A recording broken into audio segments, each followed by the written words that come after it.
Assalamualaikum warahmatullahi wabarakatuh. Perkenalkan, saya Fatana Asida dengan NIM 23053012 dari Pendidikan Ekonomi Fakultas Ekonomi dan Bisnis. Di sini saya akan mewawancarai seorang guru untuk tugas akhir mata kuliah Psikologi Pendidikan dengan Ibu pengampu Ibu Nilma Zolah, SPD MPD. Selamat siang Ibu. Siang. Terima kasih Bu telah meluangkan waktunya untuk diwawancarai. Apakah benar dengan Ibu Umitasari? Ya, benar dengan Ibu Umitasari. Dari sekolah SMP 3 Padang. Iya. Ibu mengampu mata pelajaran apa Bu? Ibu mengajar mata pelajaran informatika. Dulunya TIK, sekarang berganti informatika. Baik Bu. Poin pertama itu pertumbuhan dan perkembangan. Sama-sama kita ketahui kan Bu, kalau pertumbuhan itu kan dapat dilihat secara kuantitatif seperti tinggi badan, berat badan, dan ukuran organ tubuh dan segala macamnya kan. Terus kalau perkembangan itu perubahan yang menyangkut lebih fungsi-fungsi mental seperti perkembangan emosi, perkembangan kognitif, dan perkembangan sosial dan moralnya. Pertanyaannya Bu, bagaimana Ibu biasanya menilai apakah kemampuan berpikir siswa sudah berkembang dengan baik? Kalau untuk menilai perkembangan siswa secara kognitif, biasanya pertama Ibu melakukan asesmen diagnostik. Nah, jadi di kurikulum Merdeka ini kita wajib menggunakan desain pembelajaran itu yang understanding by design dari Wikins. Nah, jadi dari understanding by design ini kita perlunya merumuskan tujuan pembelajaran. Setelah merumuskan tujuan pembelajaran yang harus didapat siswa setelah mendapatkan pembelajaran dari kita, maka kita wajib menyusun asesmen. Nah, asesmen sendiri ini ada 3, yaitu yang pertama itu ada asesmen diagnostik, yang kedua formatif, yang ketiga sumatif. Nah, asesmen diagnostik ini biasanya dilakukan di awal pembelajaran. Jadi asesmen diagnostik ini bisa dilakukan ada yang non kognitif sama kognitif. Nah, yang non kognitif ini kita bisa menanyakan minat belajar siswa, gaya belajar siswa, dan juga identitas siswa. Mulai dari seperti berat badannya, tinggi badannya, itu juga bisa kita lakukan. Kita asesmen menggunakan asesmen diagnostik non kognitif. Nah, tapi untuk bagian kognitif ini kita bisa membuat beberapa pertanyaan di awal pembelajaran. Tapi ini beda dengan pertanyaan pemantik. Nah, ini gunanya apa asesmen diagnostik ini? Dia berguna untuk mengukur kemampuan siswa. Apakah siswa ini sudah biasa dengan materi ini atau belum? Nah, kalau mereka belum, berarti kita perlu melakukan pembelajaran yang kita jelaskan secara detail gitu. Tapi kalau siswa sudah mahir, berarti kita tinggal mengeluarkannya di bagian kegiatan pembelajaran, misalnya di saat tugas kelompoknya. Nah, jadi siswa bisa berpikir sendiri. Nah, kalau dalam kurikulum Merdeka itu kita menggunakan untuk penilaian perkembangan siswa itu dari sikap, keterampilan, dan pengetahuannya. Nah, dari sikap ini kita bisa menilai siswanya bisa menghargai pendapat orang lain, terutama dengan temannya sendiri. Apakah mereka bisa bekerja sama, atau mereka memiliki sikap yang sopan santun atau enggak, itu bisa kita bikin rubrik penilaiannya. Jadi itu gunanya kita mengaitkan pembelajaran dengan P5 siswa gitu. Dan juga untuk bagian pengetahuan ini, untuk menilai perkembangan siswa ini kita bisa melakukan asesmen formatif, yaitu dilakukan setelah pembelajaran. Dan juga untuk asesmen sumatif ini kita gunakan biasanya itu untuk ujian akhir sekolah, ujian tengah semester itu digunakan asesmen sumatif. Nah, setelah kita melakukan asesmen, baru kita mendesain kegiatan pembelajaran. Apakah kita mau menggunakan mode pembelajaran PJBL atau PBL, atau kita mau menggunakan pendekatan secara budaya siswa, pendekatannya sesuai pemahaman siswa. Itu kalau untuk menilai perkembangan siswanya. Pertanyaan kedua, Bu, apakah perasaan dan hubungan sosial siswa berpengaruh pada nilai prestasi mereka? Kalau ya, bisakah Ibu berikan contohnya?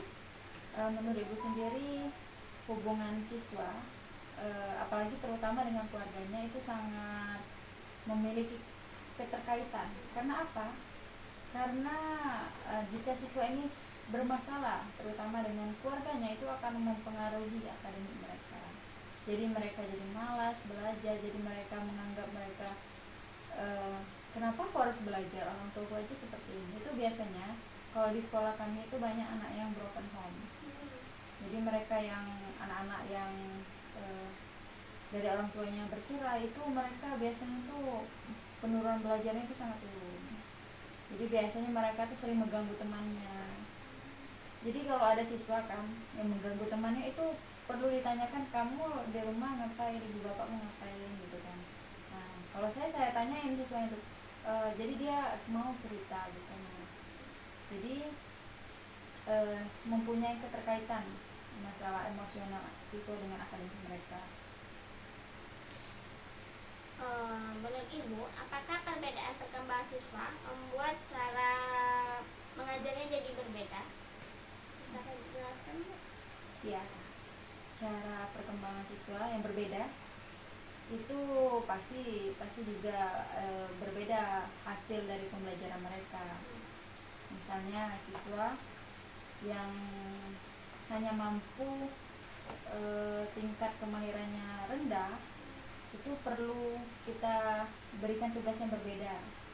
Nah, jadi itu menggunakan pendekatan TRL, teaching at the right level namanya. Itu biasanya dipakai juga di kurikulum Merdeka kan. Nah, biasanya siswa yang memiliki perkembangan yang rendah itu butuh banyak bimbingan. Nah, untuk siswa yang cakap itu biasanya kita hanya perlu memberikan pendampingan sesekali. Tapi kalau untuk siswa yang sangat mahir ini, mereka tidak perlu kita berikan bimbingan secara detail. Itu gunanya untuk pendekatan TRL. Jadi kita kelompokkan siswanya. Misalnya siswa kita bagi jadi 3 tahapan. Ada tahapan siswa yang berkembang, ada tahapan siswa cakap, ada tahapan siswa yang mahir. Nah, kita bagi juga tugasnya gitu. Nah, ada juga kita bisa juga lihat dari gaya belajar mereka. Misalnya tuh ada siswa itu yang bisa memahami pembelajaran dengan audio. Terus ada juga siswa yang bisa memahami pembelajaran secara visual. Ada juga siswa yang harus kinestetik, misalnya harus melakukan, mereka harus ada proyek yang harus dikerjakan gitu kan. Nah, itu kita bisa buat materi yang berbeda, dan juga tugasnya juga berbeda sesuai gaya belajar siswa. Tapi kalau untuk kemampuan itu biasanya itu digunakan pembagiannya itu bukan bukan dari tugas saja, tapi dari asesmen formatifnya, dari soal-soal yang akan kita berikan itu juga mereka diberikan soal-soal yang berbeda juga. Jadi tugas guru ini kalau untuk kurikulum merdeka ini lumayan berat, karena kita tidak hanya membuat materi itu cukup satu materi aja, tapi kita harus membuat materi itu berbeda gitu. Nah, dimana siswa kita ini bisa mahir di sana. Jadi tidak ada yang tertinggal gitu.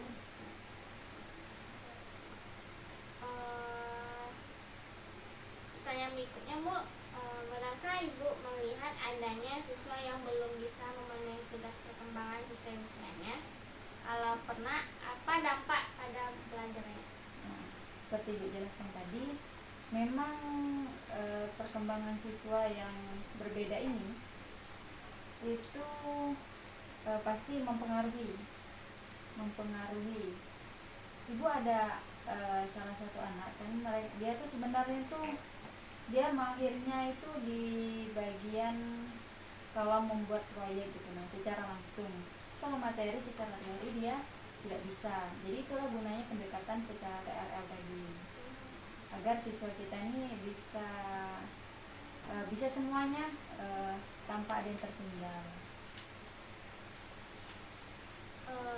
Bagaimana Ibu memastikan pembelajaran di kelas bisa membantu siswa tumbuh sesuai tahap perkembangannya? Untuk memastikannya tuh sebenarnya dari penilaian kita kan, dari observasi kita saat pembelajaran berlangsung. Tapi sebenarnya ada beberapa sih anak tuh yang walaupun sudah kita gunakan pendekatan TRL ini dengan ini, tapi mereka tuh tidak bisa berkembang sesuai apa yang kita harapkan. Nah, dari desain pembelajaran yang kita lakukan tadi. Kenapa? Mungkin ya karena broken home tadi, anak-anak itu yang bermasalah terhadap keluarganya.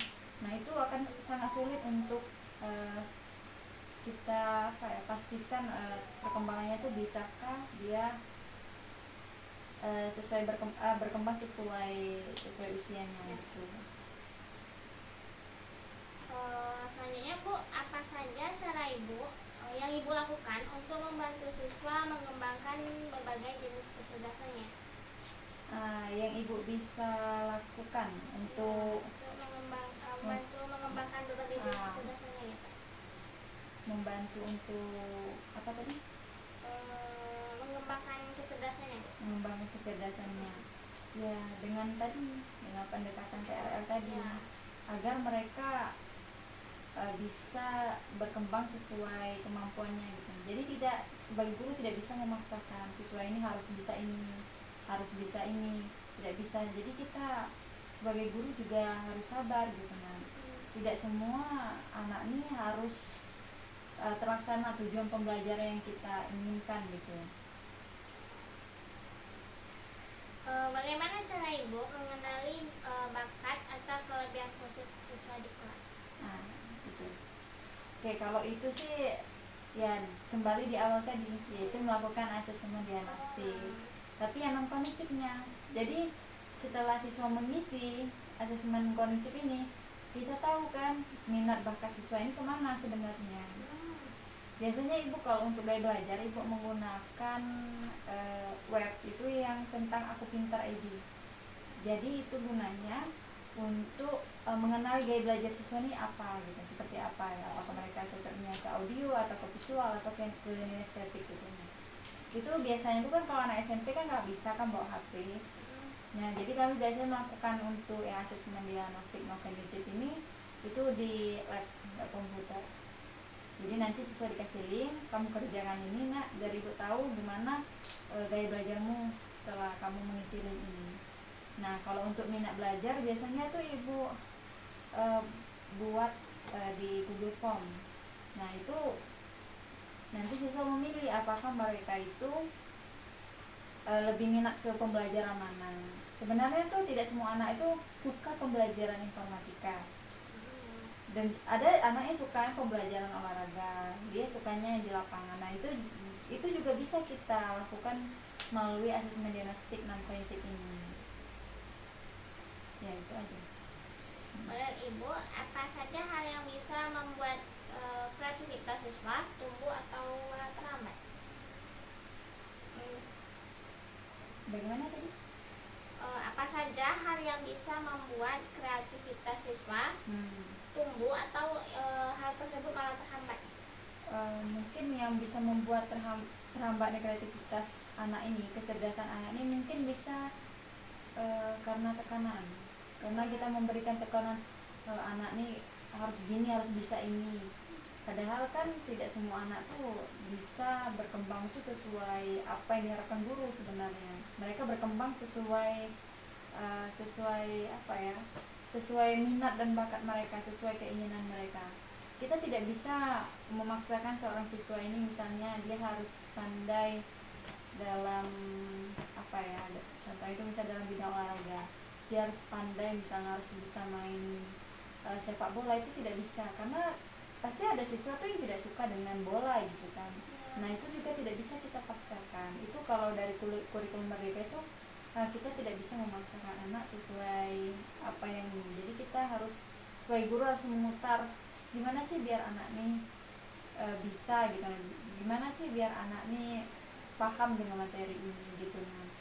Jadi kita sebagai guru nih harus banyak-banyak mencari referensi gitu, metode-metode apa sih yang cocok untuk anak. Tapi biasanya ibu menggunakan PJBL. Nah jadi setiap anak nih diberikan tugas yang berbeda, tapi misalnya sama tugasnya, tapi terserah mereka mau seperti apa mengembangkan dari tugas ini. Jadi biasanya menggunakan PJBL. Kemarin pernah ibu mengajarkan PJBL itu tentang media sosial. Nah materinya media sosial. Kalau anak-anak sekarang tuh udah belajar materi media sosial. Nah anak nih ini ibu kasihkan ini apa namanya, tugas yang berbeda gitu. Karena di sekolah tidak boleh bawa HP kan, jadi ibu bikin tugas tuh secara kelompok kan, biar kita bisa lihat kan anak ini bisa berkolaborasi atau bisa bekerja sama nggak sama teman-temannya. Itu juga untuk penilaian sikap di proyek ini, profil Pancasilanya. Nah siswa ini disuruh bikin mind mapping. Nah ibu kasih karton tuh satu kelompok tuh satu, jadi nak silakan kamu bikin masing-masing kelompok ini tentang media sosial. Boleh kalian masukkan tentang dampaknya, dampak positif, dampak negatifnya, jenisnya, fungsinya, pengertian. Nah itu silakan kalian cari di buku literasi atau di mana aja. Nah tapi kemarin tuh sempat ibu kasih satu kelompok tuh boleh membawa satu HP, jadi mereka boleh searching, tapi itu harus dibuka tuh sesuai jam pelajaran informatika aja tadi, tapi nggak boleh dibuka di pelajaran guru lain. Jadi siswa boleh searching, misalnya tuh kita kaitkan dengan pendekatan budaya mereka. Silakan anda cari apa konten kreator Minang gitu ibu kan, walaupun ibu bukan orang Minang, tapi ibu berusaha untuk bagaimana anak nih mau gitu, nah menyukai pembelajaran yang kita berikan dengan mengaitkan dengan budaya mereka gitu.